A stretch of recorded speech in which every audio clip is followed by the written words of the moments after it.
Beebipalavik.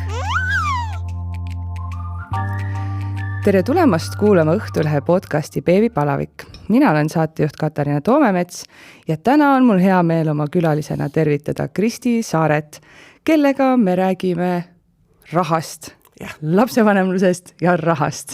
Tere, Kristi! Tere! Ma küsin alustuseks sellise natuke üldisema küsimuse, et mis sina eksperdina, või mitte eksperdina, vaid päriselt eksperdina arvad, et kuidas on seis meie laste ja lapsevanemate rahatarkusega Eestis? Ütleme nii, et lahja. Et lihtsalt paratamatult Eestis rahatarkus üldse, ta alles tuleb või ta on alles viimased 10 aastat tulnud ja see võtab aega, et ta jõuaks kõikide inimesteni ja me alustame alguses sellistest väga lihtsatest pisiasjadest, et võiks säästa ja mingid sellised küsimused ja sealt jõudmine näiteks mingite pere rahaasjade ja varasuhete ja selliste keerukate teemadeni, see lihtsalt võtab aega. Aga näiteks see, et ma siin samas podcastis olen, et räägitakse beebiga seoses ka rahaasjadest, näitab, et progress siiski on toimumas. No ma tahaks minna enda jaoks sellises hästi loogilises järjekorras, et alustame siis sellest, kui hakatakse last planeerima. Et millised asjad peaks paar enne seda omavahel läbi rääkima, sirgeks rääkima, selgeks rääkima? Oi, neid asju on väga palju. See kahjuks ei ole niimoodi, et istume nüüd ühe korra maha, räägime ära ja siis on korras, eks ju.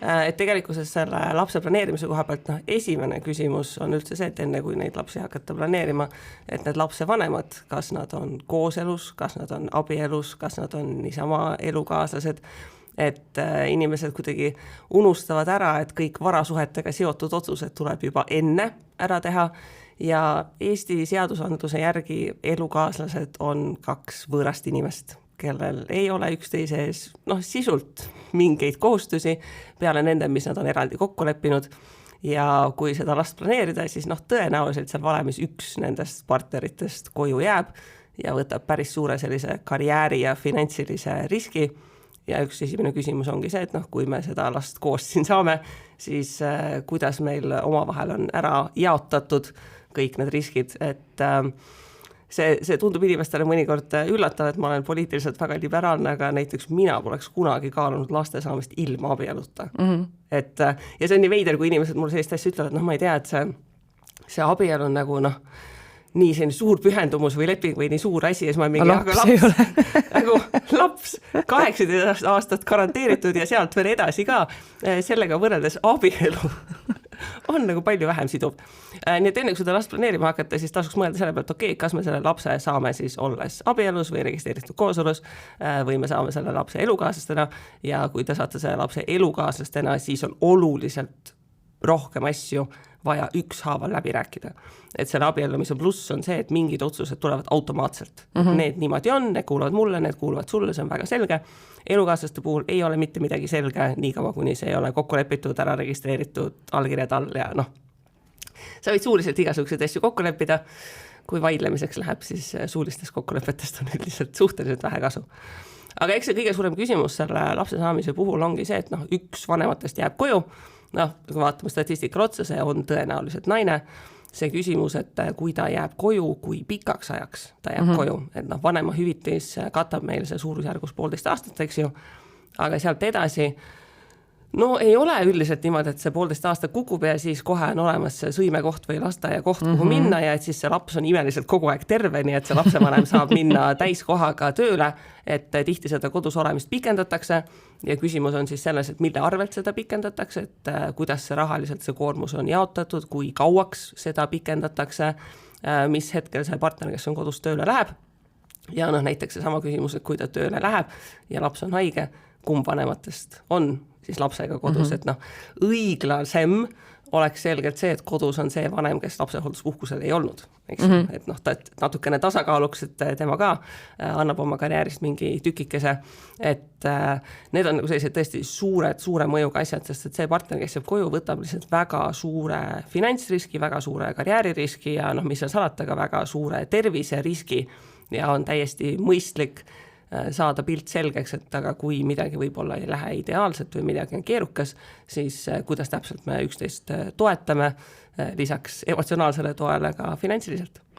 Sa enne rääkisid sellest, et sina ei oleks saanud lapsi ilma abieluta, aga fakt on see, et tegelikult ju palju elatakse lihtsalt vabaabielus.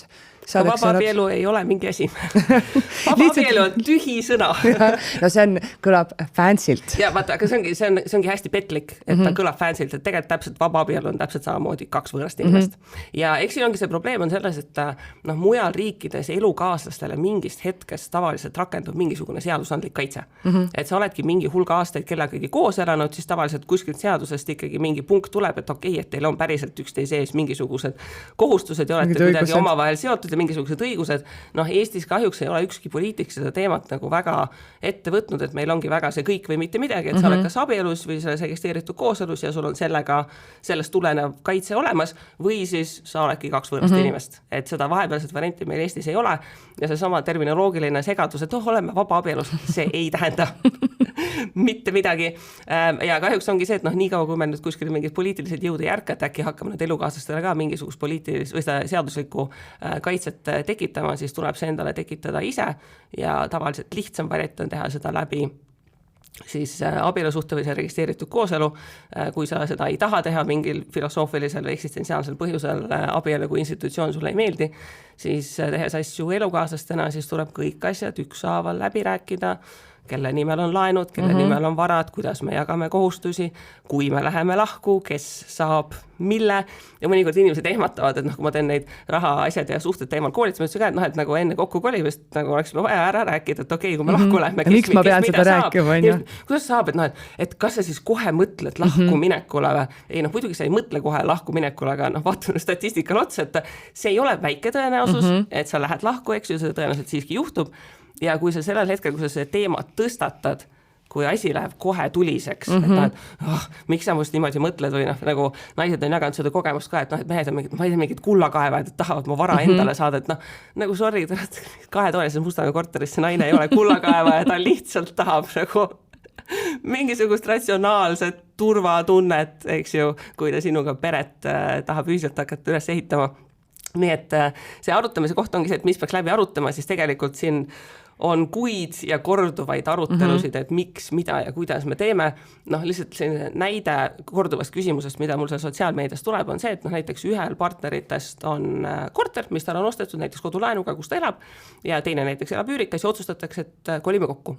Ja kolime kokku selle partneri juurde, kellel siis see korter on olemas. Nii, aga kuidas me nüüd katame korteri kulusid? Kas see inimene, kes kolib sisse, kas tema ei maksa mitte midagi? Kas see inimene, kes kolib sisse, kas tema maksab sulle 50% turu vääringus üüri põhimõtteliselt, mis oleks ju nagu selle sisult õiglane, kui sa võtaksid kellegi võõra inimese sinna elama, eks ju, või siis kas ta siis ostab sinult näiteks pool seda kinnisvara ära, selleks, et oleksid mõlemad ühiselt omanikud, et seal ei ole õiget vastust. Õige vastus on see, mis te suudate kokku leppida, mille puhul mõlemad tunnevad, et see on õiglane ja õigustatud ja mille puhul sa saad olla kindel, et me mõlemad panustame raha ja kui midagi läheb mingil põhjusel kehvasti, siis ei ole tulevikus selliseid jagamise probleeme ja ega see jagamise probleemid ei pruugi olla ju ainult siis, kui lahku minnakse. Elus juhtub igasuguseid asju ja mina näen neid juhtumeid ka, et ongi näiteks üks partner noorelt sureb ja unustatakse ära, et elukaaslane taaskord võõras inimene ei päri mitte midagi. Kuidas oletame siis selline olukord, et seda ongi kindlasti väga palju, et paar elab koos, mees ostab korteri, võtab laenu, võtab selle korteri oma nimele, naine maksab kommunaale, süüa, saavad lapsed, maksab lapse asju. Ja Red flag sinu jaoks täiega. Siis tuleb see klassikaline Eesti lahkuminek, et naisele jäävad ärme veel lahkuminekuni jõua. Kui lahkuminek tuleb, siis see on klassikaline Eesti lahkuminek, et naisele jäävad lapsed, jääb rõõm makstud toidupoe arvetest ja mehele jääb kõik vara. Et seda nagu, ma saan sellest optimismist aru, et sa tahad uskuda teisest inimesest alati parimat, aga see on see koht, et kui sa usud teisest inimesest parimat, siis see ei tähenda mitte seda, et ma lasen, et kõik asjad on tema nimel, vaid et see teine inimene ka tahab sulle parimat ja pakub selle võimaluse, et ma tahan, et sul oleks see kindlustunne ja jagame need varad ja kohustused ära niimoodi, et sa ei peaks muretsema, et kui ma lähen ära, et siis sul ei ole mitte midagi, kuigi me oleme siin ühiselt panustanud. mees ja naine on siis jõudnud sinnamaale, et naine ütleb, et kuule, et me saime lapse, kui nüüd peaks juhtuma, et asi läheb lappesse, siis mul ei ole mitte midagi, teeme nii, et pool korterit mulle. Ja sellel hetkel on tõenäoliselt suht hilja, aga siis sa väga kiirkorras teada, kas suhtel on tulevikku või ei ole. Olen näinud neid naisi, kes on pannud selle lauale ja selle tulemusel minnakse lahku ja ongi kõik. Wow. Jah, et selles suhtes, et inimesed nende rahavestluste edasi lükkamisega, põhjus, miks ei taheta neid rahavestlusi ette võtta, on see, et kui suhtes on kõik väga hästi ja te olete rahaasjadega väga ühel meelel, siis sa ei karda seda vestlust. Kui sa kardad seda vestlust, siis sa tegelikult kuklas tead, et sealt tuleb mingi probleem.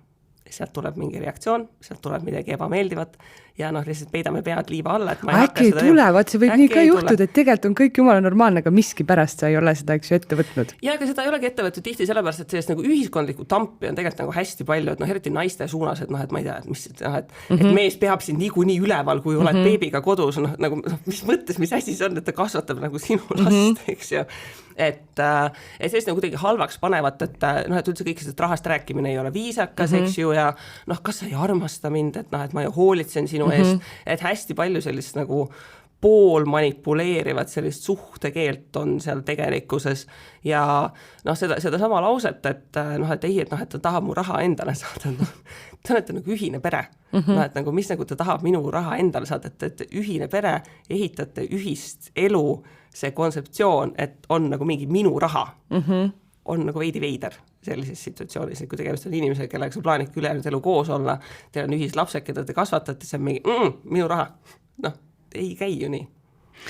Kui ikkagi siis mees ütleb, et jah, okei, teeme selle korteri pooleks, siis sina rõhutad kogu aeg seda, või ma ei tea, kogu aeg väga palju seda, et asjad tuleb maksta pooleks, vähemalt kodulaen tuleb maksta kindlasti pooleks.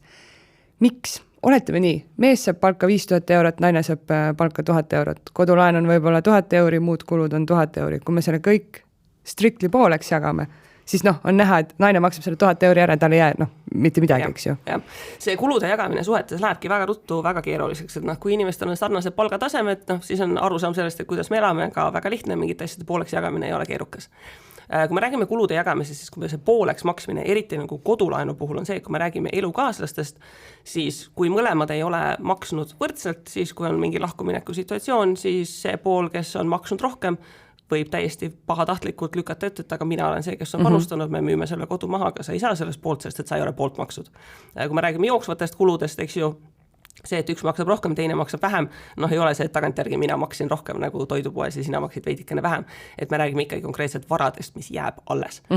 Aga kui me räägime just sellistest suurte sissetulekuga kulude jaotamisest, siis siin tekibki hästi mitu probleemi, et seesama, et üks saabki, ma ei tea, 2000 euro palka, teine saab 5000 eurot palka, ei saa 50-50 teha, sellepärast, et selle tagajärjel madalama palgaga poolel lihtsalt ei jää mitte midagi kätte, ta ongi täiesti sellise pideva majandusliku surve all, et toetada sellist elukvaliteedi, mida ta tegelikult ei valiks tõenäoliselt vabatahtlikult, ta ei saa ise säästa ja ise kõrvale panna.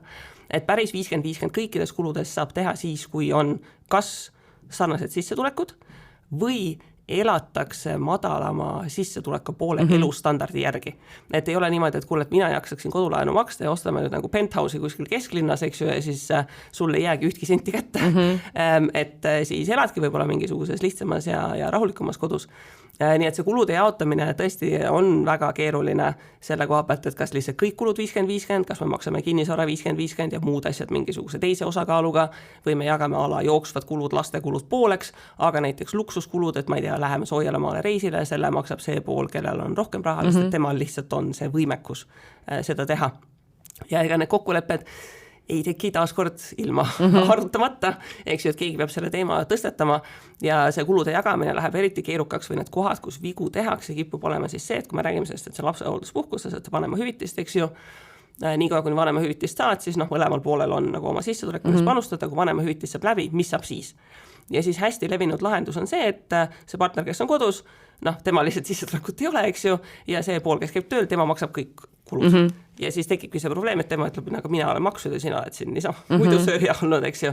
Ja siis tegelikult üks lahendus, mida soovitakse, on see, et kui üks partner on pikemalt kodus ja teine teeb tööl, siis lahendada niimoodi, et see partner, kes on tööl, maksab sellele poolele, kes kodus on, siis jutumärkides palka ja näiteks seda sama kodulaenu makset maksavadki mõlemad. Panustavad, mitte niimoodi, et mina maksan kõik ja et jutumärkides maksan ka sinu eest, vaid see, et ei, see on minu osa sissetulekust, see on see, mis on sinu see palk või tasu kodus olemise eest ja me mõlemad panustame sinna kinnisvarasse, et hiljem, kui on mingisuguseid küsimusi, ei ole vaidlust, et oi, et mina ei ole või sina ei ole piisavalt palju kodulaenu maksnud. Kas seda juhtub, et okei, me maksame selle kodulaenu ilusti pooleks, eks ju, mees teenib rohkem, siis võib-olla siis mees maksab ka, ütleme, kommunaalid ja kõik muud asjad. Kas see on ka pärast vaidluse koht? Ei, üldiselt ikka vaieldakse nende varade pärast, mis on alles. Et tavaliselt sul ongi kodu, sul on auto, võib-olla mingisugused investeeringud, need on need, mis on tavaliselt vaidlusküsimus. Ehk siis pärast kommunaalide toidupoarvetega üldiselt ikka ei hakata lõhke ajama, sest keegi ei hoia neid tšekke alles, on ju? Ütleme, alati ei saa alahinnata pahatahtlikkust, aga üldiselt ikkagi jageletakse suurte asjade ja kalliste asjade pärast, kus nagu see plussmärgiga midagi on. Aga ma olen ka igasuguseid vaidlusi näinud, on ka jageletud mööblite ja lemmikloomade ja jumal teab mille pärast. Aga juhul, kui ongi nii, et ma ikkagi tahan jõuda selleni, et miks see ei loe, et kui näiteks mees maksab siis kogu selle kodulaenu, eks ju, ja naine maksab kommunaalid, see on ju näha iga kuu, et ma olen maksnud need kommunaalid, need arved tulevad võib-olla siis minu meilile, eks ju. Eestis ei ole sellist praktikat, et tegelikult niimoodi tõestada või jälgida, et ma olen neid vaidlusi näinud, seesama, et naine ütleb, et aga mina maksin kõik lastekulud ja mina maksin kõik toidud, väga tore, et maksid, aga nagu mees maksis vara eest, punkt. Ehk siis see on see sama koht, et meil ei ole seda seadusandlikku tuge seal sellele, et me arvestaks, et kui sa oled ühiselt, et siis tegelikult need kulud ongi ühiselt pere jaoks. Et ikkagi elukaaslased jätkuvalt 2 võõrast inimest. Et ma tean, et seal on mingi argument, et ma ei tea, et argumenteerime tagantjärgi, et tegemist on seltsinguga või ma ei tea, mingi time asju. Aga ei, Eestis sellist asja kodus olevad partnerid, kellel ei ole sissetulekut, tal sisuliselt puudub juriidiline kaitse. Ja kui seda kaitset ise endale ei tekita, siis on jama. Ehk siis, kui jääd lapsega koju, kui teil on 2 peale kodulaen, kui vanemahüvitis on läbi, siis mees maksab sulle palka, jutumärkides, sina maksad talle selle sama raha tagasi, selgitusega, et minu 50% kodulaenust ja ongi. Ja on korras. Ja. No kui minna siis lapsehoolduspuhkusele, siis kas, või tähendab, kui sa hakkadki planeerima siis kõigepealt last, kas on vaja läbi mõelda siis, millal minna lapsehoolduspuhkusele, millal see on mulle rahaliselt kasulikum või tegelikult seal ei ole väga suuri vahesid? Ei, tegelikult need vahed võivad olla muidugi väga suured, sellepärast, et kas või seda sama sünnitusüvitist või mis uue nimega on ta nüüd siis ema vanema hüvitist, eks ju, seda ju arvestatakse meil kalendri aasta sotsmaksu põhiselt, et näiteks see, kui sa aasta lõpus... Vana nimega dekreedi raha, eks ju, et kui sa lähed näiteks aasta lõpus, kas valida, kas minna näiteks detsembris või jaanuaris, seal on väga suur vahe olla, et mis aasta järgi, eks ju, arvestatakse seda summat. See sama küsimus, et kas sa lähed 70 päeva enne või 30 päeva enne on ka jätkuvalt laual, eks ju, et on küll neid mõttekohti, see sama koht, et kas sa näiteks kasutad töö juures kogunenud puhkust enne ära ja siis lähed dekreeti või säilitad kõik selle puhkuse, et ühel hetkel tagasi tulles oleks sul nagu mingisugust puhvrit. Et neid mõtlemiskohti on ja eks reaalsus on see, et praegu, kuna on tehtud need vanemahüvitise muudatused, et vanemahüvitisel olles on võimalik siiski suhteliselt suurt sissetulekut tekitada ja nüüd 2026 muudatustega see sissetuleku lagi just üldse kaotatakse, et päris paljud kasutavad võidki seda. Võidki täiesti lõpetusen teine, wow. Sest et tehakse see 2-kordne vanemahüvitise lagi, eks ju, 3 pealt tõmmatakse 2 peale, aga sellega seoses kaotatakse ära see sissetuleku piirang, mis praegusel hetkel on, eks ju, see mingi eelnev keskmine palk, mis see täpselt on. Mis tähendab, et väga paljud kasutavad seda lahendust, et vanemahüvitis, et seda ema vanemahüvitist, ehk siis see dekreet ja see esimesed 100 päeva, et seda kasutab ema, aga sealt edasi näiteks, kui mehel on kõrgem palk, siis mees registreeritakse vanemapuhkusele, et tema saaks vanemahüvitist, eks ju, ja vaat siis toimuvad igasugused huvitavad asjad alustades sellest, mees käib rahulikult tööl edasi, saab seda vanemapuhkuse raha ja see naine näiteks on kodus ja töötu ja näiteks üldse ilma tervisekindlustuseta, et noh, ma olen selliseid päris huvitavaid lahendusi seal näinud ja seesama koht, et kõik raha näiteks jooksebki mehe kontole, nii vanemahüvitis kui siis ka tema palk ja naisel ei olegi mingisugust oma sissetulekut. Ka mitte tervisekindlustust? Ja tihti käivad tervisekindlustust ja noh, seal oleks üks kõige selliseid hullemaid variante, mis ma olen näinud, mida meil see naisinvestorite klubis üks inimene jagas, et oligi elukaaslased ja naine oligi seal vanemapuhkusel, mees käis tööl, mehega sai sissetulek ja mees suri. Ja lihtsalt raha oli mehe nagu pangakontol ja see naine oligi lihtsalt nagu, nojah, no sul ei olegi mitte midagi, sa ei ole pärija, kui ei ole testamenti tehtud, isegi kui testament on tehtud, sa võtab aega, enne kui see protsess käib, kõik jookseb raha, mehe rahakontor, nagu palju õnne, millest sa maksad järgmise kuu üüri, et noh, sellised asjad, mille peale üldse tegelikult ei mõelda ja me kõik oleme hästi optimistlikud, et meiega selliseid asju ei juhtu, aga kuskil keegi on, kellega need asjad juhtuvad ja see kogemata kahjuks võib juhtuda, et see oled sina. Nii et isegi sellised tõesti põhiasjad, et hästi tihti ma kuulen ka sellist lauset, et okei, et ma olen nagu siin vanema puhkusel ja naine ütleb, et ma panen vanema hüvitisest raha kõrvale selleks, et ma saaksin olla kauem kodus. Aga see on nagu täiesti absurdne lause, sellepärast, et see ei ole nagu naise eraprojekt olla kauem kodus. Et kui see otsus on ühiselt tehtud, et naine on kauem kodus, siis selleks säästavad nii naine kui mees, eks ju, mitte niimoodi, et see naine säästab ja siis ma saan olla kauem kodus, et nagu milleks mees tegeleb seal kõrvalt siis, eks ju. Et siit nagu koorub välja, et lihtsalt nendest teemadest ka väga palju ei räägita. Et noh, paljud naised, kellega ma nende rahatarkuse teemadel räägin, siis tagantjärgi avastavad, et kuule, et nagu ma tegin sellist asja, et nagu, miks ma seda tegin?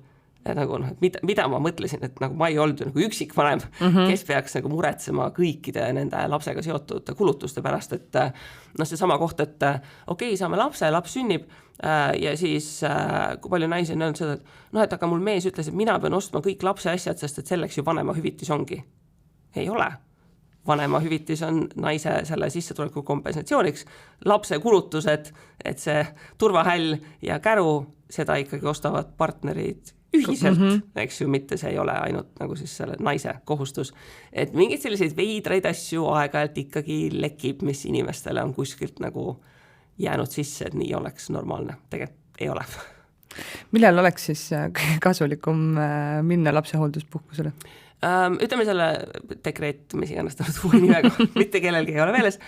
Noh, üldiselt loogika on see, et noh, pigem minna hiljem, sest et see annab sulle paindlikkust, et sa saad natukene kauem olla kodus, eks ju, aga eks see varem minemisega on see, et esiteks, noh, kui hästi tervislik seisukord kannatab, eks ju. No mõni läheb juba, ma ei tea, siin teise kuu pealt, eks ju.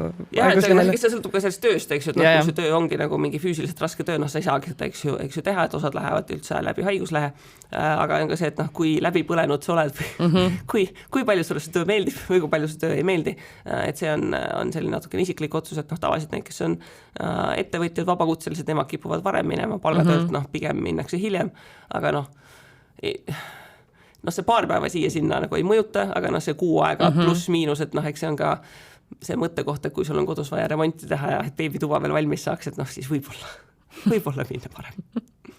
Üks esimene hetk, kus tuleb teha siis väga rahatarku otsuseid, on see, kui see dekreediraha ükskord sulle pangakontole laekub 140 päeva, see on mingisugune 4,5, noh ütleme ümmarguselt 5 kuu raha, eks ju. Enam ta ei tule ju ühiselt. Et ka see on nüüdseks ära muudetud, et just sellepärast, et see finantsplaneerimine dekreedirahaga oligi vist piisavalt keerukine, et anname korraga raha kätte ja siis ta sai otsa. Et nüüd ta tuleb samamoodi igakuiselt. Väga hea, seda ma ei teadnudki. Ja see muudeti ka mitte väga kaua aega tagasi ära, et ma ka esimese 2 lapsega sain ka kohe summa kontole, siis ma nüüd 3. lapsega vaatasin, et okei, tuleb siis igakuiselt. Siis ma ei hakka küsima, kuidas neid nippe, et kuidas sellega ilustada toimutada. Ei lasta. See on näide sellest, et vaata, kuidas riik inimeste käitumist juhib. Kui sa vaatad, et inimesed tegelikult nagu ei osata säästa, siis lihtsalt ei anna korraga kätte, siis ei saa kõike korraga ära kulutada. Aga kui palju sa oled näinud selliseid juhtumeid oma siis praktikas, et või kui palju selle kohta naised küsivad su käest nõu? Ja ikka sellepärast, et me räägime väga mitme kuu rahast ja noh, eks me oleme kõik inimesed, et kui raha kontol, siis siis tahaks seda 2-tonnist vankurit võib-olla ju. Mõtteid täpselt ja siis, kui sa rasedana neid nunnusid asja vaatad, siis võib-olla tekib eriti tunne. No üldiselt säästunippide selline kuld on alati see, et pane lihtsalt kuskile teisele kontole ära, et ta on silma alt ära, kohe palju vähem mõtteid. Peida internetipangas ära see konto sealt eest vaatest. Ja see raha kulutamise koha pealt ka, et vaata, mida rohkem sa neid nunnusid asju vaatad, seda rohkem on tuju, et tahaks kulutada, et lahendus on ära vaata neid nunnusid asju või ära vaata neid nunnusid asju kõige kallimas beebipoes, vaid mine surfa pigem kuskil Facebooki marketplace'is või second hand'is, et saad selle sama ostuelevuse kätte ilma, et peaks päris nii palju raha välja käima. Sa natuke enne juba mainisid ka seda vanema puhkusel töötamist, et see lagi kaotatakse ära, aga siin veel on natukene aega.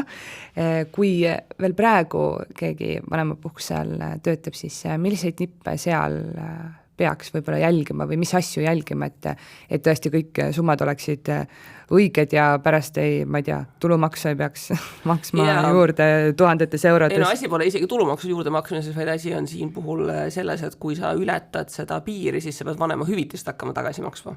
Eks see loogika on see, et iga euro, mis sa üle selle maksimumpiiri töötad, selle pealt hakkab su vanema hüvitis otsast vähenema. See piir praegu on, tead, ma peastan vastuse võlgu, aga ta on seal üle 2000 euro minu praegu. Just oli 2000 midagi sadadega. Et enamikul inimestele see piir ei jää, et eriti kui sa siiski tõenäoliselt töötad võib-olla mingisuguse osakormusega, aga tasub tähelepanelik olla, et aeg-ajalt seal juhtub sellised asjad, näiteks kui tööandja mingi preemiat või boonust või midagi tahab välja maksta, et asjad maanduvad nagu ühte kuusse, et siis on see risk. Ja mis on praegu tehtud ka lihtsamaks, on see, et vanema hüvitist sa saad nagu väga palju tükeldada, et üks asi on see, et sa saad nagu mõlemad partnerid saavad seda võtta, üks võtab 1 kuu, teine võtab 2 kuu, aga näiteks kui sa ise otsustad, okei, ma vahepeal näiteks mind kutsuti tööle tagasi, lähen 2 kuuks ja teen nagu usinalt tööd ja see summa näiteks tuleb suurem, sa lihtsalt sellest 2 kuuks võid vanema hüvitise välja maksmise peatada. Et siis sa ei pea selle piiri peale mõtlema, vaid lihtsalt ongi, et okei, et ma lähen näiteks suvel juunikuus lähen tööle, ma teen selle avalduse, et vanema hüvitist mul juunikuus välja ei maksta, teenin juunikuus nii palju kui torust tuleb, eks ju, ja siis, et jätkake mulle juulikuust selle vanema hüvitise välja maksmist, et ise sellist nagu finantsplaneerimist saab seal päris palju teha. Ja ma olen näinud, et inimesed selle uue süsteemiga kasutavad hästi palju sellist huvitavaid nippe. Et näiteks seesama, et säästan vanema hüvitisest raha selleks, et saaks olla kauem kodus, siis üks naine jagas mulle seda, et näiteks tema teeb niimoodi, et ta ei lase endale vanema hüvitist välja maksta iga kuu eest nagu selle täiskuu eest, vaid sõltuvalt kuust ta märgibki, et makske mulle selle 15 või 20 päeva eest välja, et siis ta ei ole seda, et ta peab ise selle raha kuskile kontole panema ja alles hoidma, vaid lihtsalt see ongi riigi käes nagu ootel, eks ju, ja siis ta vaikselt tiksub sealt juurde. Väga põnev. Kuidas sellised lahendused leiutatakse, et kas on lihtsalt, et kellelgi on endal vajadust ja siis räägib... No, kõik asjad saavadki niimoodi, et endal on vaja. No kuidas siis toimida, kui on ükskord aeg vanempuhkuselt tagasi tulla? Teame ju, et elu läheb kogu aeg kallimaks, neil, kes vahepeal tööl käivad, palgad tõusevad. Ja siis, kui sina tuled lapsehoolduspuhkuselt tagasi, siis ka sinu palk peaks tõusma. Et siin on nüüd, läheb kohe keeruliseks. Oleme ausad, Eestis on väga tugev diskrimineerimine lapsehoolduspuhkuselt välja tulevate naiste suhtes. See kägu, mida ma kuulen, et neile tööandjad ajavad alati, ma ei tea, tule tagasi, elad sisse, ma ei tea, õpid uuesti oma tööd tegema, naine ei jää lapsega kodus olles ebakompetentseks. Ta on täiesti võimeline oma tööd tegema ja töölepingu seadusest on ka see tore punkt olemas, et kui sa tööle tagasi naased, siis tegelikult on sul õigus vahepeal paranenud töötingimustele ja näiteks kui kogu kollektiivis on palka tõstetud, siis on ka sul selleks õigus. Nii et see on esimene asi, mida küsida. Teiseks on see, et vahepeal turutasemel palgad on tõusnud ja enne seda, et jah, ma tulen tagasi, ikkagi võtta natukene aega teha seda taustauuringut, kas see Statistikaameti palgarakendus või töökuulutused või küsidagi kolleegidelt, et kuidas teil siin palganumbritega on, et tihti nagu unustatakse see koht ära, et minnakse tööle tagasi ja siis avastatakse, et et ma olen alamakstud. Ei, et sa ei ütle oma jahi, et sa lähed tööle tagasi enne, kui nagu vestleme, et kuule, ma olengi siin aasta või 1,5 või 3 kodus olnud, et sellel hetkel on nagu vahepeal aeg edasi läinud, et millised on nagu meie uued palga kokkulepped, et väga tihti ei tulda selle peale, aga see tuleks ära teha enne, kui sa ütled oma jahi, et lähed tagasi, sest kui sa oled oma jahi öelnud, et tagasi lähed, siis seal on juba sul oluliselt nõrgem läbirääkimise positsioon edasi. Kes seda seda palgatõusu pärast vanemapuhkuselt tagasi minemist kõige rohkem blokeerib, kas tööandjad või ma kujutan ette, et tegelikult ju mitte ainult naised, kindlasti ka mehed, kes tulevad vanemapuhkuselt ju võib-olla mõtlevad, et vaata, ma olengi nüüd siin nii kaua, eks ju, kodus olnud ja laps hakkab nagunii kogu aeg haigeks jääma. Nagunii ma jään tema koju, et ma äkki ei väärigi kõrgemat palka. No täpselt nagu ei olegi vaja ennast nagu auku enne nagu kaevata, kui probleemid tekivad. Et jah, see sama müüt, et kuidagi kodus olles vanemad ebakompetentsemaks muutuvad, on ikkagi uskumatult visa kaduma. Ma just mõtlengi seda, et kui ma tulin pärast lapsepuhkust tagasi, ega ma ju ei kaotanud vahepeal kirjutamisoskust. Jaa, et pigem tullaksegi sellise suure tuhina ja palju paremate ajajuhtimis- ja oskustega tagasi. Et see on üks koht. No ütleme, väga palju tööandjad lihtsalt nagu, inimestel on nagu hallutsinatsioon, et nende tööandja mõtleb hullult palju nende peale. Et ta läheb koju ja mõtleb, et ma ei tea, seal on see Mari, kellele võiks nagu palka maksta. Sorry, ei. Ta mõtleb oma asjadele, oma elule, ettevõtte probleemidele, mis iganes. Sina oled see, kes peab enda palga peale mõtlema. Tööandja, see ei ole alati nii, et nagu ma saan täiega käru keerata, et ma ei tõsta tal palka, kui ta tagasi tuleb. Ta lihtsalt mingi, näe, tore, Mari tuleb tagasi. Punkt, eks ju. Et väga paljudes ettevõtetes, eriti väiksemates ettevõtetes lihtsalt ei ole ka piisavalt selliseid personaliprotsesse, et kuidas see käib. Et kui sul tulebki nagu korra paari aasta tagant tuleb näiteks mingi naine lapsehoolduspuhkuselt tagasi, siis sa ei mõtlegi selle peale, et okei, et seal peaks olema mingi protsess, et me vaatame üle, kus kohas ta palgamaatriksis on, et enamikes ettevõtetes ei olegi sellist asja nagu palgamaatriks. Et sa pead seda ise tegema, aga tõesti, ma olen teinud siin networking õhtu ikka ja koolitusi naistele, et kui sa lapsehoolduspuhkuselt tuled tagasi, et kuidas selleks valmistuda ja ikkagi uskumatu, kui paljud naised ise on ka mingi, et ma ei tea, äkki ma ei oskagi ja et kuidagi nagu väga alandlikkus ja et nii tore, et nad meid üldse võtavad laste kõrvalt tagasi, mis on terve selline omaette kompott. Et see sama, et ongi, et su lapsed on nii haiged, eks ju, need lapsed võivad haiged olla sõltumata vanusest ja millegipärast need haiged lapsed ikkagi üldiselt on ainult naiste probleem. Et meestelt keegi ei ole kuulnud ühtki meest, kes oleks mingi, et ma ei julge palka juurde küsida, sest äkki mu lapsed on haiged, et ei ole sellist isendit kohanud. Miks see nii on? Üks stereotüübid ja veidi seksismi ja siis see kujunenud asju. Inimesed unustavad ära, et sellises formaadis on naised tööl käinud nagu praegu ikkagi väga vähe aega, eks ju. Et Eestis on ju naised ülikoolis saanud siin napilt üle 100 aasta käia. Kui me vaatame enda vanemaid või enda vanavanemaid, siis kuidas peremudelid toimisid ja kuidas oli koormus jaotatud ja see igasugune jooksev statistika, et kui mitu isa päriselt on nagu oma lapsel mähkmeid vahetanud, eks ju, või mitu tundi nädalas nad lapsega mängivad või kodutöid teevad, need ei ole nagu protsentides muutunud, vaid kordades muutunud, et meie peremudelid on sellise hüppega nagu kaasajastumas ja ka lihtsalt naiste roll tööjõuturul on ka hoopis teistsugune. See on see, et 50+ aastat tagasi, kui naine sai lapsed, siis ta oligi tööturu mõttes out. Mitte sellepärast, et ta oleks ise tahtnud olla out, vaid lihtsalt see surve oli selline. Tänapäeval see ei tähenda seda, et naine peaks olema out, aga siin nagu natukene näha seda, et kas ja kust mingisugune perekondlik mõju tuleb, et väga paljudele naistele nende enda ema ütleb, et mis jah, et oled siin kodus ja hoolitsed lapse eest ja mis iganes, eks ju.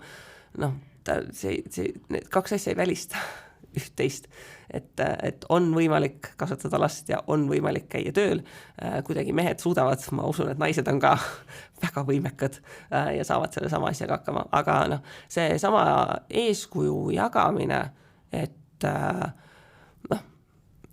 see termin ronga ema ikka eksisteerib ka meedias, et kui naine julgeb teha midagi väikeste laste kõrvalt, et siis see küsimus, et kus su lapsed on või kes kasvatab ja see sama, et kes neid lapsi hoiab, et kui isa on lastega, see ei ole lapse hoidmine. See on üks asi, mis mind on algusest peale räigelt närvi jäänud ja ma olen kõik oma tuttavad ära nagu sellega dresseerinud, et ta ei hoia oma lapsi, ta on oma lastega kodus. Jah, aga see ikkagi on nagu väga tugevalt sees ja näiteks tuleb ka vaadata seda, et väga paljudes ettevõtetes ikkagi juhi positsioonidel olevad mehed ongi võib-olla natukene sellest põlvkonnast veel, kus käisidki asjad teistmoodi.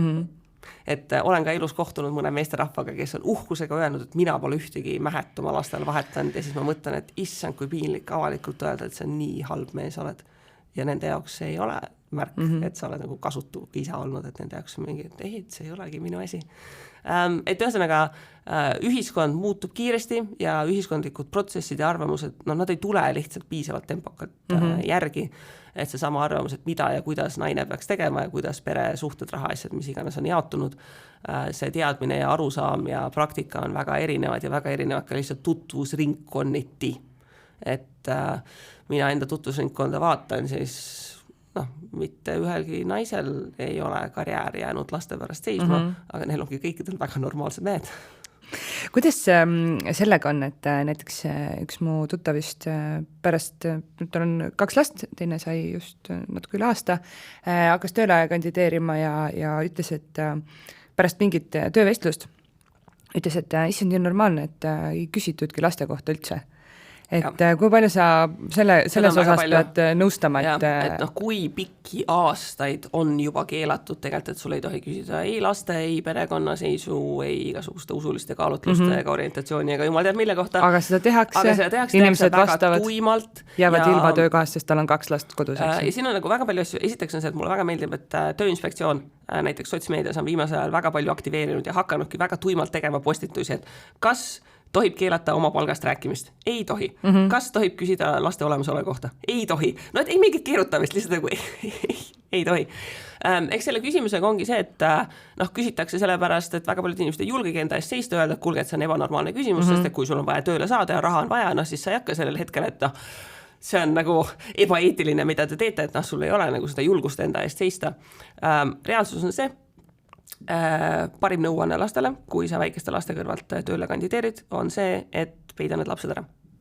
See tähendab seda, et sotsmeediast kõik pildid maha, kontot piisavalt privaatseks, et su lapsed ei jookseks koheselt sealt välja, tööintervjuul ei vasta laste kohta mitte midagi, kui midagi laste kohta küsitakse, mees on kodus, mees on haige lastega kodus, mis iganes, et kahjuks väga paljud naised tahtmatult lihtsalt lülitavad ennast sealt konkurentsist sellega välja, et see info, et on väiksed lapsed jookseb kuskilt välja, näiteks see, et pannaksegi CV-sse mingi tööpausi midagi kirja, et sorry, ära pane. Sellepärast, et kui sa paned selle kirja, siis tõenäoliselt see teeb su tingimusi oluliselt kehvemaks. Ma mingi aeg tagasi seal Insta-kontol küsisin ka inimeste kogemusi, siis osadel inimestel on nagu mustvalgelt kirjutatud kirjalik tagasiside, et me ei saa siin tööle võtta, kui sul on väiksed lapsed, siis sa ilmselt ei pühendu tööle. Ja ei ole mingit hirmu seda kirjutada, sest tegelikult seal ei ole mingit karistusmehhanismi. Ei ole kuulnud, et mingid ettevõtted oleksid saanud näiteks suurelt trahvi sellepärast, et nad diskrimineerivad väike laste emasid. Ja nii kaua, kuni seal mingisugust tagajärgi ei ole, siis sa võidki seda täiesti tuimalt teha. Mida väiksemas kohas sa oled, siis mis ta teeb sinuga? Kurdab sõbrannadele, et küsiti. Mingit tagajärgi ei ole, võetakse see inimene, kes ei protesti. Kuidas ma siis CV-s seda ära peaksin... No sul tegelikult töösuhe ju eelmise töökohaga kestab. Aga kui näiteks äkki see läbi? No kui see päriselt tuli ära, siis tuleb loominguseks mõtta, siis hakkad osakoormusega midagi kuskil tegema, et sul oleks midagi kirja panna, teed kas või kuskil mingit vabatahtlikku tööd või hakkad midagi osakoormusega tegema. Et kõige raskem lapsehoolduspuhkuselt välja tulla ongi tõesti siis, kui sa eelneva tööandjaga oled töölepingu lõpetanud. Ja seetõttu üks soovitusi on ka see, et isegi kui su tööandja, kus sa oled, kui sul on plaan, et tegelikult ma ei taha sinna tagasi minna, tegelikult ei tasu seda lepingut lõpetada ära enne lapsega koju jäämist, vaid pigem jätta ta jooksmast, et sa kunagi ei tea, mis võib juhtuda ja see on palju suurem probleem, kui ta on lõpetatud. Kui palju sa naisi pead harima tõesti sellel teemal, et kuidas siis uude kohta kandideerides rääkida lastest või mitte rääkida? Jah, et see on nagu hästi huvitav koht, et kui sa ütled, et ära räägima lastest, siis mõni inimene on kohe vastu, et miks ta siis valetab. Ja aga meestelt ei küsita. Et nagu me ei süüdista mehi, et miks sa intervjuul valetad, et sa ei räägi, et sul on aastane laps. Seda mitte keegi ei küsi, sest mitte keegi ei eelda, et see aastane laps mehe töö kvaliteeti kuidagi takistaks. Sa paned kõik need asjad nagu nii lihtsalt straight forward siia lauale, et see on lihtsalt, see tundub täiesti uskumatu, et tegelikult ju tead, et see on niimoodi, aga see, kuidas sa nad välja tood, siis see on täiesti in your face ja tundub lihtsalt nii uskumatu, et me sellises ühiskonnas elame. Ja, aga vaata, need asjad, nad ei saagi muutuda enne kui nendest avalikult rääkida ja mul on nagu see eelis, et ma saan nendest rääkida. Näiteks see sama naine, kes ongi kogenud näiteks töö juures diskrimineerimist, seepärast, et tal on väiksed lapsed, ta ei saa minna avalikult meediasse seda rääkima, sest esiteks tal tekib praeguse tööandjaga probleem ja tõenäoliselt, kui ta kuskile järgmisesse kohta kandideerib, siis tööandja trükib nime sisse, vaatab, et kuule, see on siin sõna võtnud, eks ju, et on siin mingi probleemne naine, kes seisab oma õiguste eest, eks ju. Sind keegi lahti ei lase. Mind keegi lahti ei lase, ma olen ise enda tööandja. Ei pea muretsema, et keegi mind lahti laseb või need tööandjad, kes mul olnud on, ei ole sellised, kelle puhul ma peaks nagu kartma, et neile ei sobiks see, et ma siin õiglasema ühiskonna eest seisan.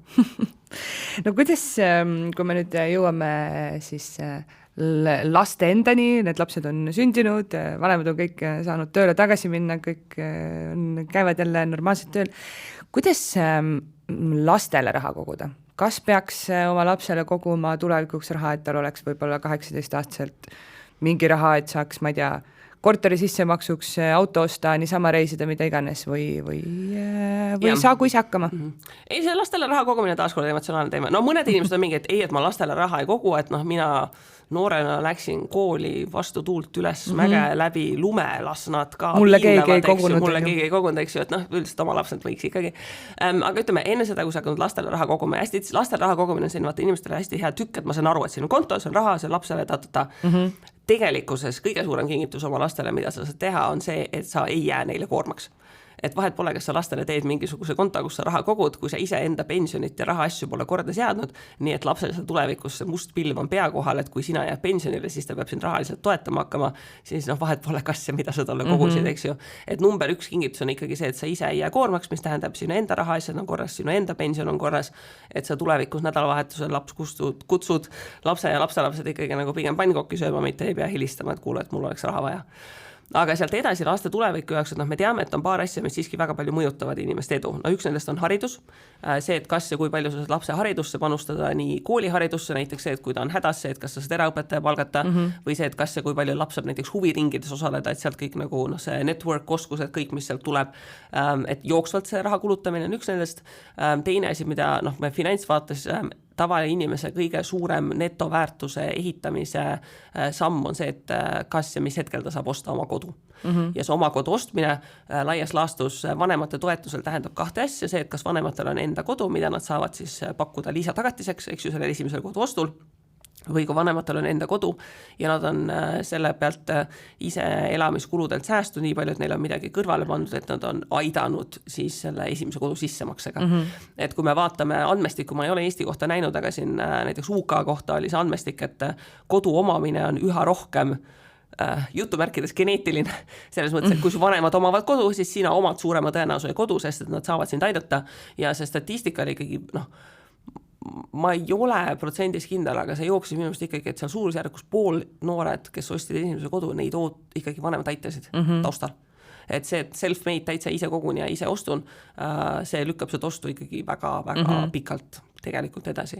Nii et selles mõttes tõesti see laste tulevikuks aitamine on element, mis võiks nagu seal sees olla, aga enne seda tuleb kõik enda asjad korda saada, kõik enda laenud, enda säästud, enda pensionivara, sest et ega laps tegelikult saab kõikideks asjadeks elus laenu võtta, ta saab võtta nii õppelaenu, ta saab võtta nii kodulaenu, ta ei saa võtta laenu selleks, et maksta sinu pensionäri kinni. Või sinu matusekulu, või saab. Saab, aga võib-olla ei ole ideaalne lahendus.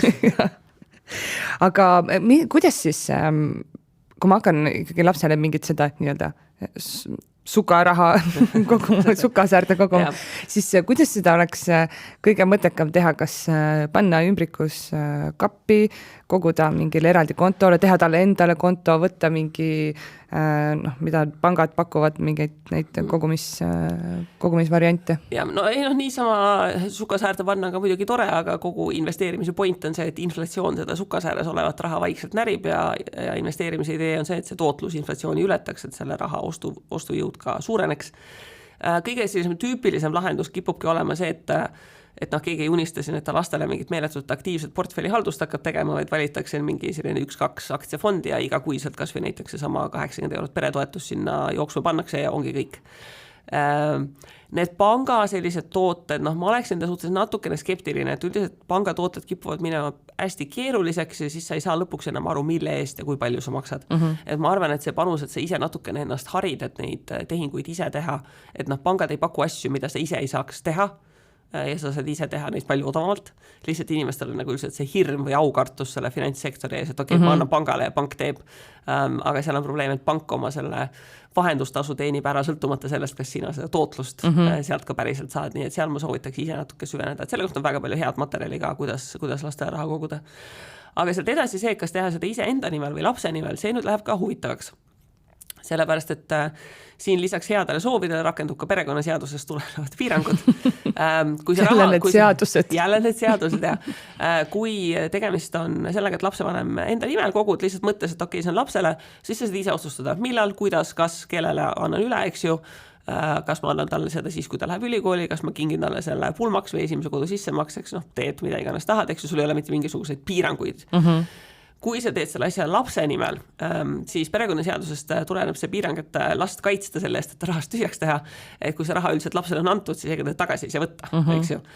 Teiseks on see, et kui see raha, mis on lapsele tulnud, on tulnud lapse vanemalt, ehk siis annad lapsele taskuraha ja seda investeerida, siis on õigus sul teha neid otsuseid. Kui tegelikkuses see raha on tulnud näiteks vanaisalt vanaemat või mingisuguse pärandusega ja ta siis on lapsele läinud, siis on vaja tehinguteks kohtuluba. Just selleks, et kaitsta seda last selle eest, et keegi teeb mingisuguseid kehvasid otsuseid, et oletame, et lapsele tulebki näiteks vanaisalt vanemalt mingisugune pärandus, siis selleks, et sellega investeerimistegevusi teha, on sul vaja kohtuluba, et selgitada, mida ja miks teeb, mis on nagu arusaadav, eks ju, lapse õiguste kaitselt. Laste nimel, noh, ta tekib veel lisaadminni see, et sa veel lisaks enda tuludeklaratsioonile iga aasta siis ka tõenäoliselt laste tuludeklaratsioone hakkame tegema, kui mul on lapsi 3 elu sees, ei viitsiks 3 tuludektoreid lisaks iga aasta teha,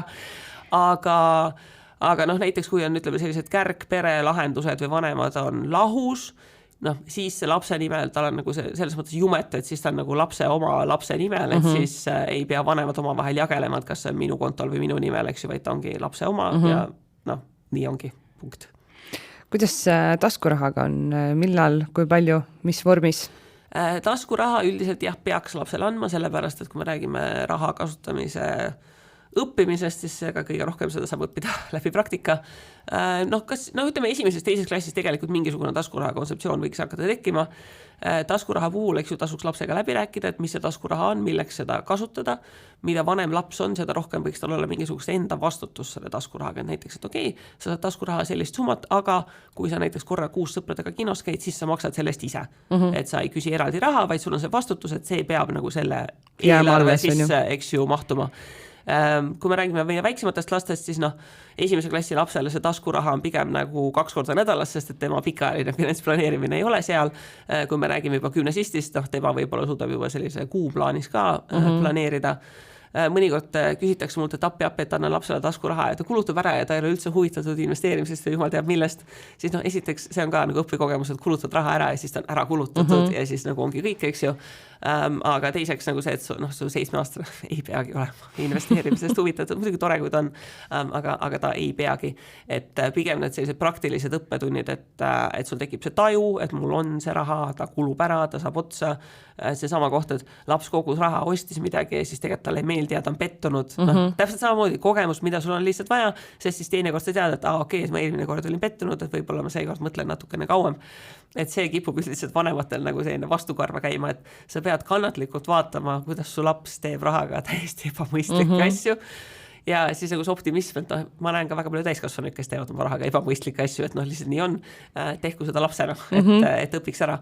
Aga üldiselt jah, taskuraha andmine pluss ja taskuraha puhul, mis on küll oluline, taskuraha ei tohiks olla seotud lapse üldiste kohustustega. Et sellist asja, et ma annan taskuraha selle eest, et sa oma toa ära koristad või ma annan taskuraha selle eest, et on tunnistusel viied, see on tegelikult halb praktika. Et me ei Kas selle eest võiks anda lisaks? Ka pigem ei. sellepärast, et me ei taha rikkuda ära seda lapse, seda sisemise motivatsiooni kontseptsiooni, et see, et ta tuba on korras, see on lihtsalt normaalne panus peresse, mitte see, et me maksame selle eest. Sest mulle ei maksa keegi selle eest, et ma koristan oma korterit, eks ju. Täiskasvanuna ka, keegi ei maksa sulle selle eest, et kod on korras.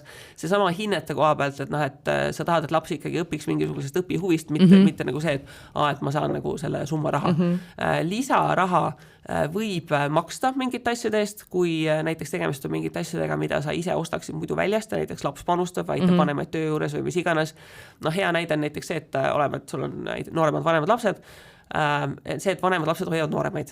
Kas selle eest peab maksma või mitte? Läheb taaskord huvitavaks aruteluks. Kui sa lähed nagu 15 minutit nagu poodi selleks, et piima osta, siis nagu ilmselgelt pigem ei, eks ju. Aga kui sa lähed näiteks abikaasaga koos, on date night ja sa muidu võtaksid sinna 3 tunniks lapsehoidja, tegelikult on aus sellele vanemale lapsele sellest maksta. Või siis, ma ei tea, suvel teete mingisuguseid kodus remonti lammutamist, mis iganes, milleks sa muidu võib-olla nagu palkaksid kellegi või kutsuksid nagu sõbra appi, siis tegelikult on aus sellest lapsele maksta. Ja selline üks huvitav kontseptsioon, mida ma tean, et osad inimesed rakendavad see, et mille eest nad maksavad lastele lisaks, on lugemine. Mitte kohtusliku kirjanduse lugemine, see tuleb niikuinii lugeda, aga kui sa tahad last mõjutada, et ta mingeid asju õpiks või teeks, siis näiteks see, et aga palun mine loe see rahatarkuse või ettevõtluse või ülekirjanduse või mis iganes raamat läbi ja selle eest võid näiteks saada lisataskuraha. Et siin on see piir, et mis hetkest see on manipuleerimine ja mis hetkest see on nagu lapse tuleviku suunamine. Et siin ei ole taaskord õiget vastust, et siin iga lapsevanem peabki mõtlema, et mida ta selle rahaga tahab tegelikkuses mõjutada. Aga eks seal ongi see sama reeglite paika panek, et need rahatarkuse raamatud, mis lastele on, seal on väga paljudes näiteks see kontseptsioon, et okei, sul on taskuraha, aga näiteks, et taskurahast 10% peab alati olema näiteks annetatud või siis 10% peab alati olema kõrval pandud. See annetamise idee on see, et eriti nagu mida jõukamad vanemad, eks ju, sul on oluline, et lapsed saaksid raha väärtusest aru, sest et seda on neile keeruline edasi anda, kui pere on nagu heal järel. Siis see sama koht, et sa annetad, see sunniviisiliselt igakuiselt viib ta nagu kokku selle kontseptsiooniga, et kõikidel ei ole tegelikkuses nii hästi. Või siis see sama koht, et pead säästma, siis keegi jagas sellist väga lihtsalt reeglid, et kui laps on näiteks, ma ei tea, 5 eurot taskuraha, siis selleks, et järgmist 5 eurot saada, peab 1 euro tagasi tooma. 20% säästumäär nagu automaatselt. Ja see oli see koht, et see laps võib seda raha koguda ja siis nagu lihtsalt iga kord järgmise taskuraha saamiseks peab see 1 euro olemas olema. Et igasugused nippe süsteeme on päris palju, et siin ei ole ühte reeglit, mis sobiks kõikidele kõige paremini. Aga täpselt see arutelu, et kui palju on mõistlik taskuraha suurus, ka väga palju erinevaid kogemusi. Näiteks see sama koht, et kui laps käib sõprade sünnipäevadel, kas ta maksab sünnipäevakingituse nagu enda taskurahast või see on asi, mida lapsevanem küsib lisaks. Või et näiteks taskuraha sisse on ka arvestatud, et korra kuus saab kinos käia, aga kui ta tahab teist korda kinos käia, siis nagu kuidas see kokkulepe tuleb. Et see on taaskord väga hea võimalus väga palju oma lapsega raha teemal rääkida ja arutada. Aga kas anda talle see raha sularahas või panna kaardile? Kaart on ju piksutad ja ei saa arugi, palju seal alles on. Ütleme, oleme ausad, et algklassi lapsed, pigem nagu neil on vaja seda sularahas arveldamise aru saama, aga ei ole mõtet, kui pead liiva alla peetud, tänapäeval kõik asjad käivad fiks, et tuleb lapsele see viipemakse või nutikellaga makse või mis iganes asiga selgeks õpetada, aga siis see tähendabki seda, et näiteks õhtul istuki lapsega maha, teeme nüüd pangakonto lahti ja vaatame, mis siin on, eks ju, et sa näeksid, et sul oleks aru saama, et mida seal on või mida seal ei ole. Millal üldse hakata lapsele rahatarkust õpetama ja kuidas need esimesed sammud teha, et ma kujutan ette, et kui ma oma 3-sele praegu kui ta ütleb, et ma tahan Lego lennukit, ma ütlen, et meil praegu ei ole selle jaoks raha või sa eile just said mingi uue mängu asjast, ütleb, et issi mingu siis tööle ja teeningu raha, eks ju. Ja ei rahatarkuseks ta sünnist saadik on. Lihtsalt probleem ongi see, et 3-aastased ongi hullud kapitalistid nagu. Teeni siis, ostame. Siis see pole nii keeruline ju. Ütleme niimoodi, et mida noorem laps, siis seda rohkem see rahatarkus õpetamine natukene on selline tunne, et nagu peaga vastu seina, aga minu arust see on 3-aastaste puhul näiteks kõikide asjade õpetamisega samamoodi, et nagu mingi, et ei, paneme need sokid jalga, minu arust saab ka seda mingi 700 korda neile rääkida, enne kui need sokid lõpuks jalga lähevad.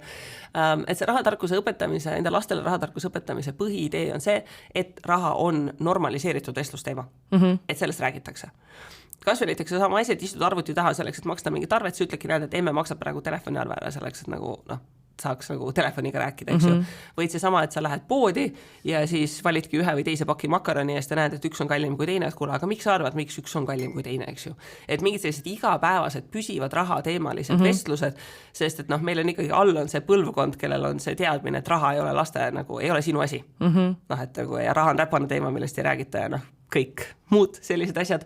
Et see normaliseerimine, et rahast rääkida üldse igasugusel kujul, et see on mingit investeerimist või rahatarkust, see on juba nagu nii nagu next level võrreldes sellega, et me lihtsalt räägime, et raha on mingi asi, mis on olemas, millega tegeletakse, millega tehakse mingisuguseid otsuseid ja sa poes käies lapsega, sa võidki sellest rahast iga kord rääkida selle hetkeni, kuni ta 18 on, et ei ole nii, et korra räägime ja nüüd on selge. Et see nagu jookseb. Üks asi, mida tahab tähelepanu, et üks asi tõesti, millega lapsevanemad peavad pingutama, et endast see välja treenida, see lause raha ei ole. Sest et see lause on absoluutselt alati vale. Et alati on raha. Ja küsimus on selles, et see ei ole prioriteet, see ei ole vajalik, see ei ole mõistlik, meil on otsustatud või vajalik seda raha mingite muude asjade peale kasutada, et see ei ole raha, on selline halb lause. See on kõige lihtsam, mida öelda. See on kõige lihtsam, mida öelda, seepärast ongi halb lause, et on kõige lihtsam, mida öelda, aga ma olen näiteks neid inimeste kogemusi ka kuulnud, et kuidas mõned inimesed on jaganud, et nad lapsena kuulsidki seda raha ei ole nii palju ja siis näiteks on öeldud, et nad ei julgenud nagu laste nagu vanematele rääkida näiteks, et koolis oli vaja teatrisse minna, sest aga raha ei ole ja siis ma ei julgenud küsida teatripileti raha. Et sa väike laps, tal puudub selline abstraktse mõtlemise tase, et ta saaks aru, mida see tähendab, et raha ei ole.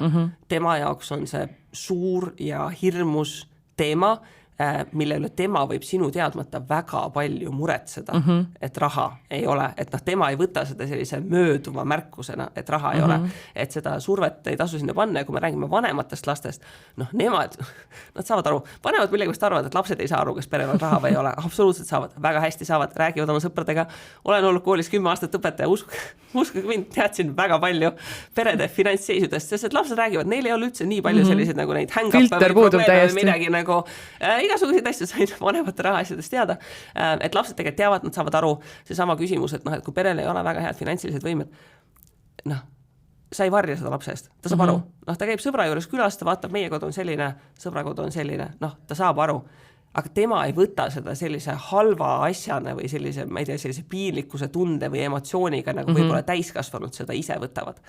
Aga jah, see lause, et raha ei ole, tõesti on ka mõnikord ahvatlus olnud lastega kodus olles öelda, et või seal kooli, seal poeleti juures, kui ta parajasti viskab pikali ja hakkab nutuma, et ta midagi tahab, eks ju. Aga siis ongi need igasugused nipid, mida lihtsalt samamoodi nagu kõiki vanemlusasju, rahatarkuse nipid, alustas sellest, et teeme pilti, siis ei lähe meelest ära või kuule, mõtleme, et paneme kas sinna jõuluvana kirja või paneme kuskile sünnipäeva kirja või et täna on kiire, aga teine päev tuleme vaatame ja mõtleme, eks ju, või et olgu, aga et kui me tahaksid osta, kas sa mõtled välja, et aga millise teise mängu asja sa näiteks ära annaksid, eks ju, või siis sama taskuraha komponent, et okei, et nagu meil on otsus, et iga kuu või ma ei tea, 2 korda aastas saad seda ja seda osta, aga kui sa tahaksid osta, sa saad seda enda taskuraha eest teha, et kas sa tahaksid arvutada, et lähme koju vaatame, palju see taskuraha on kogutud ja kasutame seda ära, et seal on miljon sellist väikest nippi, mis lubavad sellisest võimuvõitlusest tekitada pigem nagu sellise õpetamise momendi. Enne salvestust üks kolleeg palus küsida, et kuidas lapsel investeerimist õpetada? Eeskuju. Et ikkagi ülisuur hulk asju, mida korraga lapsed üles korjavad, on eeskuju. Seesama koht, et kui sina lapsevanemana investeerid, see, et sa räägid sellest aeg-ajalt, et näed, täna maksis siin keegi dividendi või ma ei tea, meil on siin korter ja mingi üürnik ja mingid asjad, ta harjub sellest kuulma, ta näeb seda protsessi, ma ei tea, seesama koht, et kui lapsel on koolis mingisugused rahatarkusained, eks ju, siis on võimalus temast rääkida, lastele investeerimisest õpetamiseks, meil on väga palju juba praeguseks hetkeks lastele suunatud raamatuid olemas, võtad see raamatu ette, teete perekondliku lugemisklubi ja räägite läbi, arutate ja kui laps on huvitatud, pakud talle võimaluse ja näitadki võib-olla mingid kontot või et kuule, valisin üks aktsia, ostad ära ja hakkamegi vaatama, et eeskuju ja praktika, eks ta niimoodi kokku tulebki. Kristi, suur aitäh sulle, väga palju põnevaid teemasid sai kaetud ja kindlasti kõigile väga õpetlik ja huvitav kuulamine. Aitäh kuulamast! Kuula beebipalavikku üle nädala neljapäeviti Spotify'st, iTunes'ist või kust iganes oma podcastid leiad.